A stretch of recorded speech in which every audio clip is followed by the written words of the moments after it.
Vous avez commis un génocide contre notre peuple. Rendez-nous notre terre.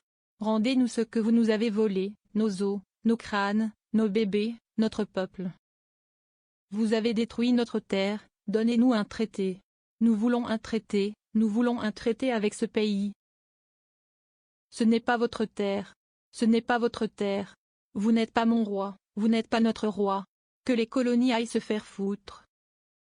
C'est avec ces paroles que la sénatrice australienne pro-républicaine Lydia Thorpe, de descendance aborigène, décrite comme une fervente défenseur des droits des autochtones par le quotidien progressiste britannique The Guardian, a interpellé ce 21 octobre le roi Charles III, toujours formellement chef d'État de cette ancienne colonie britannique. Quelques minutes auparavant, relate The Daily Telegraph, le roi avait prononcé un discours devant le Parlement, à Canberra, la capitale australienne, dans lequel il s'était adressé en particulier aux Premières Nations et à leur sagesse traditionnelle, les remerciant pour leur cérémonie d'accueil et rendant hommage aux propriétaires traditionnels des terres sur lesquelles nous nous réunissons. Après cet hommage, relaie le titre conservateur, il a également évoqué les souvenirs de ses visites précédentes en Australie, ainsi que d'Elisabeth II. Et des thèmes tels que le changement climatique.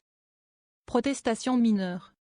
Thorpe, vêtue d'un long manteau en peau d'opossum, raconte le Guardian, a été escortée vers la sortie par des agents de sécurité.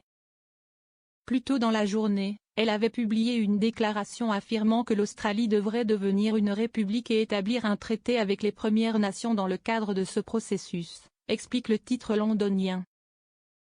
Lors d'un référendum en novembre 1999, les Australiens avaient rejeté par 55% à 45% la transition de l'Australie de la monarchie vers la République. En octobre 2023, un référendum qui visait à créer un organe consultatif représentant les peuples autochtones auprès du Parlement de Canberra a également été rejeté, par 60% des voix contre 40%.